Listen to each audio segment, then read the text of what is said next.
नमस्कार। SBT news में आपका स्वागत है। पेश है 10 जनवरी सोमवार दोपहर 3:15 बजे राजस्थान जोधपुर बीकानेर की बड़ी खबरें। राजस्थान लोक सेवा आयोग में वन टाइम रजिस्ट्रेशन आज दोपहर बाद शुरू हो गया। आयोग के कार्यवाहक अध्यक्ष शिव सिंह राठौड़ ने इसकी औपचारिक शुरुआत की। इससे कैंडिडेट को रजिस्ट्रेशन करने पर यूनिक नंबर मिलेगा। बार बार मूल दस्तावेज की जरूरत नहीं पड़ेगी और आवेदन फॉर्म भरने में भी समय की बचत होगी। वन टाइम रजिस्ट्रेशन के माध्यम से कैंडिडेट को एक ही बार प्रोफाइल डिटेल देनी होगी। इससे अलग अलग भर्तियों के लिए आवेदन करते समय कैंडिडेट को पुनः नाम, योग्यता व अन्य वांछित जानकारियां देने की आवश्यकता नहीं रहेगी। आयोग द्वारा दिए गए यूनिक नंबर को दर्ज करने मात्र से कैंडिडेट द्वारा प्रोफाइल में दर्ज विवरण का फॉर्म में स्वतः ही एंट्री हो जाएगी। प्रोफाइल को समय समय पर अद्यतन करने की सुविधा भी रहेगी। प्रधानमंत्री नरेंद्र मोदी की सुरक्षा में चूक मामले की जांच सुप्रीम कोर्ट के पूर्व जज की अध्यक्षता में गठित कमेटी करेगी। मामले की सुनवाई के दौरान शीर्ष अदालत कमेटी गठित करने के लिए राजी हो गई है। साथ ही केंद्र व पंजाब सरकार को अपनी अपनी जांच रोकने का आदेश दिया गया है। सुनवाई के दौरान सुप्रीम कोर्ट ने कहा कि मामले को गंभीरता से लिया गया है। पंजाब सरकार ने भी माना कि सुरक्षा में चूक हुई है, लेकिन हम ये तय कर रहे हैं कि जांच का दायरा क्या होगा।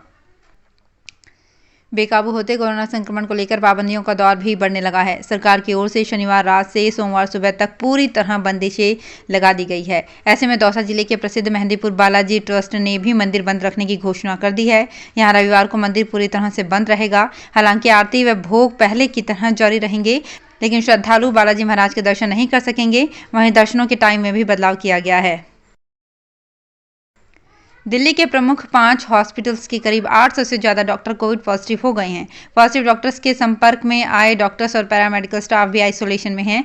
बड़ी तादाद में पॉजिटिव हो रहे हेल्थ केयर वर्कर्स की वजह से हेल्थ सिस्टम पर बुरा असर पड़ा है। हॉस्पिटल में रूटीन चेकअप, ओपीडी और गैर जरूरी सर्जरी को रोक दिया गया है। राजस्थान में कोरोना के बढ़ते मामलों के बीच लोगों को स्वास्थ्य का अधिकार देने के लिए राज्य की गहलोत सरकार राइट टू हेल्थ बिल लेकर आ रही है। राइट टू हेल्थ बिल का मसौदा सरकार ने तैयार कर लिया है। विश्वस्त सूत्रों की माने तो फरवरी माह में शुरू होने वाले बजट सत्र में गहलोत सरकार राइट टू हेल्थ बिल पेश करेगी। विधानसभा के बजट सत्र में अगर right to health bill pass हो जाता है तो देश भर में राजस्थान ऐसा पहला राज्य होगा जहां पर राइट टू हेल्थ का कानून बनेगा। कोरोना संक्रमण आम लोगों के साथ ही खास लोगों को भी अपनी जद में ले रहा है। पहली और दूसरी लहर के बाद अब तीसरी लहर में भी राजनेता इस संक्रमण से नहीं बच पा रहे हैं। इसी क्रम में आज जयपुर ग्रामीण सांसद राज्यवर्धन सिंह राठौड़ और राजसमंद से भाजपा विधायक दीप्ति किरण माहेश्वरी भी कोरोना संक्रमित हो गए हैं। भाजपा के दोनों ही वरिष्ठ नेताओं ने आज ट्वीट करते हुए स्वयं के कोरोना संक्रमित होने की जानकारी दी। कोरोना की तीसरी लहर के बीच जोधपुर में सोमवार को हेल्थ व फ्रंटलाइन वर्कर्स के अलावा गंभीर बीमार 60 वर्ष से अधिक उम्र के लोगों को बूस्टर यानी कि प्रिकॉशन डोज लगाने का अभियान शुरू हुआ। जिला कलेक्टर डॉक्टर इंद्रजीत सिंह व सीएमएचओ डॉक्टर बलवंत मंडा ने बूस्टर डोज लगवाकर अभियान की शुरुआत की। उन्होंने हेल्थ व फ्रंटलाइन वर्कर्स से बूस्टर डोज लगवाने की अपील की। जिन लोगों ने दूसरी डोज लगने के 9 माह पूरे हो चुके हैं, उन्हीं के प्रिकॉशन डोज लगाई जाएगी। बीकानेर में कोरोना की तीसरी लहर ने बच्चों और युवाओं को सबसे ज्यादा प्रभावित किया है। अधिकांश संक्रमितों की उम्र 30 साल से कम है, वहीं 10 साल से कम उम्र के बच्चे भी चपेट में आ रहे हैं। सोमवार सुबह की रिपोर्ट में 58 पॉजिटिव मिले हैं, जिसमें 30 की उम्र 30 साल से कम है। इन 30 में से आधा दर्जन से ज्यादा बच्चों की उम्र 15 साल से भी कम है। कोरोना रोगियों की सूची देखने पर एक तथ्य ये भी सामने आया है कि बाहर से आने वाले यात्री बीकानेर में लगातार इस बीमारी को फैला रहे हैं। जोधपुर जिले के शेरगढ़ के निकट मेगा हाईवे पर सोमवार सुबह गैस से भरा एक टैंकर पर पलट गया। गनीमत ये रही कि गैस का रिसाव नहीं हुआ। बताया जा रहा है कि ड्राइवर को नींद के झपके आने से अनियंत्रित हुआ टैंकर थोड़ा आगे जाकर पलट गया। बाद में क्रेन की सहायता से टैंकर को सीधा किया गया। एहतियात के तौर पर फायर ब्रिगेड को भी मौके पर बुलाया गया। ये टैंकर कांडला से पंजाब जा रहा था। एक व्यक्ति एक पद के सिद्धांत के चलते मंत्री पद से इस्तीफा देने वाले प्रदेश कांग्रेस के अध्यक्ष गोविंद सिंह डोटासरा को एक बार फिर सरकार में भागीदारी देने की बात कही जा रही है। बताया जा रहा है कि पीसीसी चीफ गोविंद सिंह डोटासरा को राजनीतिक नियुक्ति देकर कैबिनेट मंत्री का दर्जा दिए जाने की चर्चा इन दिनों कांग्रेस गलियारों में खूब है। सरकार से जुड़े सूत्रों ने भी इसके संकेत दिए हैं। कहा जा रहा है कि गोविंद सिंह डोटासरा को कैबिनेट मंत्री का दर्जा देने की कवायद सरकार में भी अंदर कहानी शुरू हो चुकी है।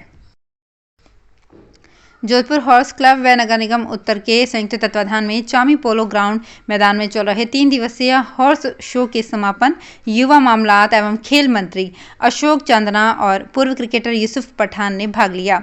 उन्होंने प्रतियोगिता में भाग लेने वाले घोड़ों तथा उनके संचालकों को सम्मानित किया। इस दौरान शो के ऑर्गेनाइजर ने पठान को मारवाड़ी घोड़ा गिफ्ट में दिया।